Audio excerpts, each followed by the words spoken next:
All right, so you heard Gerard Mayo earlier this week, Phil, talking about how AVP is responsible for Drake May's development more than anybody else in the organization. What do you read into that? That sort of endorsement from the head coach. Does that mean that it's a sign that AVP's job is safe, that he's not going anywhere, that the head coach is backing him, that he's giving a public endorsement of his offensive coordinator? I think it's legitimate. I think he really feels that way, and I do think it means that he likes the work that he's done with Drake May. I don't think it guarantees Alex Van Pelt's job for next year. I'm not reading that into those comments. But I will say, again, I think it'll be really difficult for them to move on if by the end of the year it's Drake May who looks like the best rookie quarterback in this year's class. I would say already he's number 2. Yeah. And if you cut back a little bit on the turnovers, and if Jane Daniels continues to not light the world on fire, which he hasn't the last couple weeks, and I think he's dealing with an injury, which was the big concern with him coming into the NFL ranks, if you will, it's going to be difficult for them to pull that security blanket away from Drake May. Now, maybe Drake May looks at it and says, listen, guys, I could care less either way. If he says something along those lines, I'm going to be fine with whoever you bring in here, and that's his mindset, then maybe they are willing to move on for somebody who's going to amplify the rest of the offense around the quarterback position.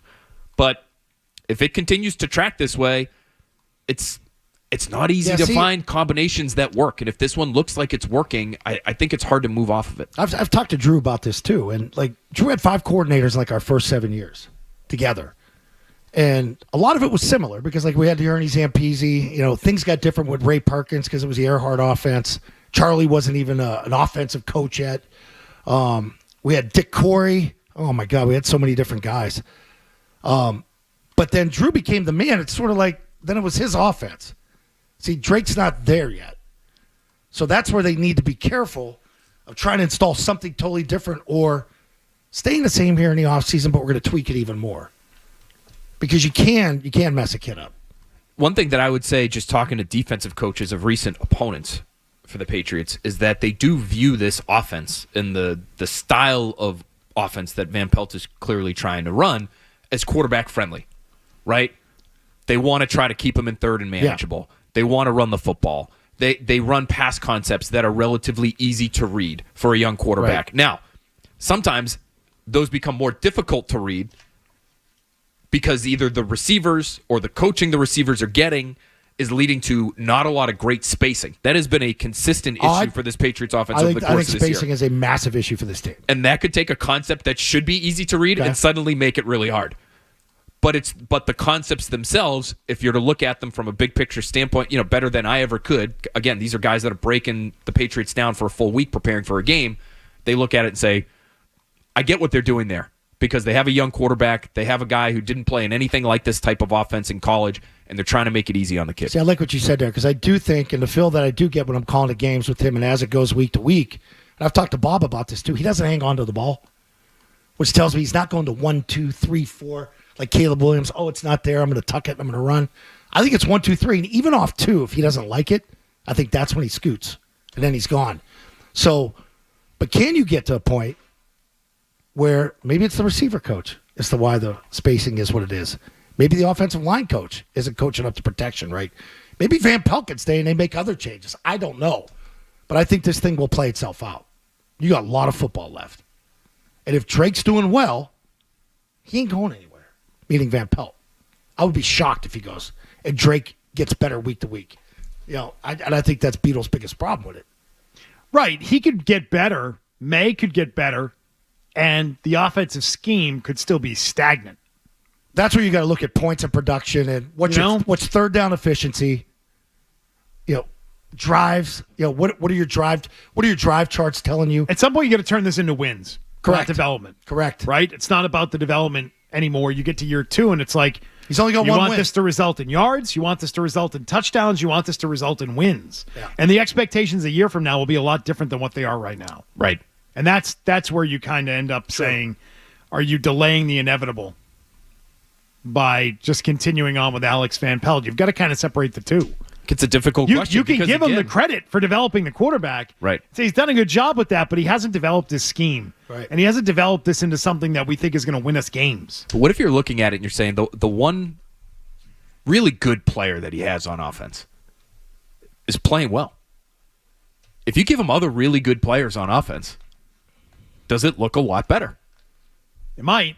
It might. I mean, it's supposed So, to. like, if you could give him something better than a C-minus receiver, does suddenly the entire receiver group look pretty good? And does the scheme that he's trying to run actually look pretty good? See, I think the top guys on offense, I think it's May, I think it's Hunter Henry, then Ramondre, then Hooper, then Booty. 1, 2, 3, 4, 5. And what's interesting is, and we did this exercise a little bit last night with Beetle, but trying to look at the areas in which the Patriots have improved. And I don't know if you want to talk about that now or if you want to do it later. Marginal improvement, but improvement nonetheless. It's those areas that Zoe just mentioned. It's with the good players. The tight end room is better this year. Ramondre Stevenson has been better this year than he was last year when it was a down year. And even if you isolate him in only the work that he's doing, meaning what's he creating for himself, what's he doing in terms of his yards after contact, that's been better for Ramondre Stevenson this year. And then when you look at some of the situational football, that's been better too, and that is due in large part, I would acknowledge, to Drake May. But I think you do have to give coaching some credit for things like 2-minute offense. They have 7 scores in the last 2 minutes of halves and the last 2 minutes of games this year. Doesn't sound amazing That in thing 10 last games, week, right? Prior to half, that was seamless. They did it twice last week in the first half, right? They scored twice in the final 2 minutes of the first half. But 7 2-minute scores, call them, in 2024 in 10 games.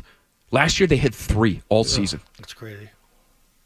It's insane. So is it great? Probably not. Is it better than last year? Significantly. They're better in red zone. They're better on third down. They never got to the red zone last year. That was part of their problem. The red zone percentage actually last year was pretty good. It's just a tick under 60%. It was 58% last year. I think it was 11th in the league. You just needed on a rate they basis. just weren't there. They just never got there. They never got in the end zone. Yeah. Right. Yeah. But it's going to be really interesting to see what, and I'm shocked by this, Barmore's impact. 'Cause I didn't think just practicing one day I can't this believe week he's in going to pads- maybe play this weekend. One day in pads and he's going to play. Now, And that, by the way, is very could be different 6. from what DeMarcus Covington was saying a day ago, It is. where he was like, hey, slow down. We're just happy that he's practicing. You know, he was telling people to temper their expectations. but I think you're Rod Mayo goes the opposite direction today. Says there's a chance. I don't love that. I don't love how the coaches sometimes are saying things publicly that don't align. Those two things don't align. What the defensive coordinator was saying yesterday and what the coach is saying today. The tones were very different. I'll Yes. agree with you there. Real quick, did Covington talk before practice? Yes, Yeah, he yeah. did. So you didn't see Barmore yet? He hadn't seen him yet. So He he said, responded manage maybe well. expectations. Yeah. The story is that he's just out on the field. I'll tell you what the story is. Okay. Covington put it basically. The story is he's on the field. We're not talking about anything else other than the fact that, thank God, this guy's alive and he's able to play football again. So he practiced. They looked at the tape and said, "Ooh, looks pretty good." Maybe that's why you feel the way you did today. It'll be interesting to get your reactions if you see the video of it, because Mike Reese asked him, hey, what about just a small package of plays? 6 plays. For Christian Barmore. Just third down. Just let him rush the passer. You know? And Mayo got a little smile on his face, and he said, there's a chance. We got a meeting with the medical staff after practice today. So, They're probably every day with him like that, how they have to gauge it. yeah, it doesn't mean he'll definitely be out there. I thought they would want to give him at least one fully padded practice next week before they got him out there 4 weeks, Phil. a week from now. But 2 practices, maybe get him out there on third down. That would be fun. It would give us a little something extra to watch. Hey, if you like that clip, check out more videos from Zolak and Bertrand right here. For more Patriots analysis and opinion, hit this playlist. And for all the latest from the Sports Hub, download the app at 985thesportshub.com.